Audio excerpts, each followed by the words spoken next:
Hey everyone, Jay Staples, Sober Caddy Chronicles, and it was last night brought we'll just call it interesting conversation. We were watching a show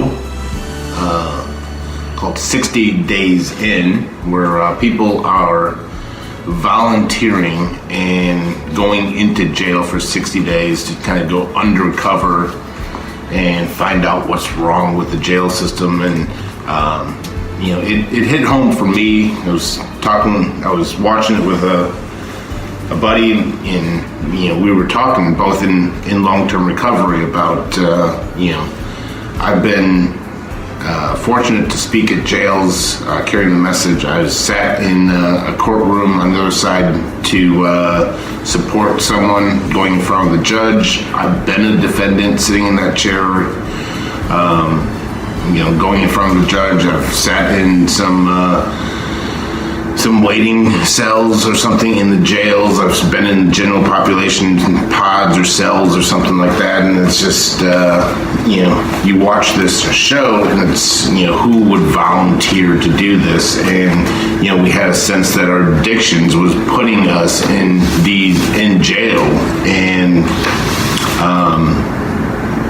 I remember sitting in those times, whether it was in a courtroom or in a jail, that I was purely recovery focused. I was sitting in the moment in jail, in court, saying, I'm never going to do this again. I'm making drastic changes. I swear to you, I would swear to anyone that would listen, I will change. I'm not coming back here. This is just not what I want. And then freedom comes, you get out, or the judge lets you off, or whatever the case may be, and you lose that pure recovery focus. Because you got this freedom, you got the meals back, and you're able to go everywhere you go, and there's not bars, and there's not a judge that's telling you whatever it is, and how quickly that leaves us, and recovery gets pushed down the list of priorities, and we forget about that feeling of being in jail, or being in the courtroom, or whatever it may be. The first step, I could go a long ways into, centers in our mind rather than our body, our addiction does. And so how quickly we can forget about the past, the consequences, because our mind is telling us that we need those drugs and alcohol to circle back. So it's just really interesting to me that,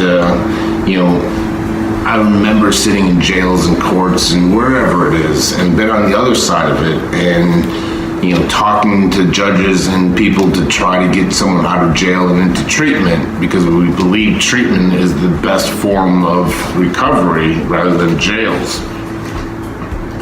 But when we're in jail, how willing we are to change, and mom and dad, everything's going to be changed. Just get me out of here, just bail me out, and I promise I'll do this, and I won't do this, and I'll do this and do this.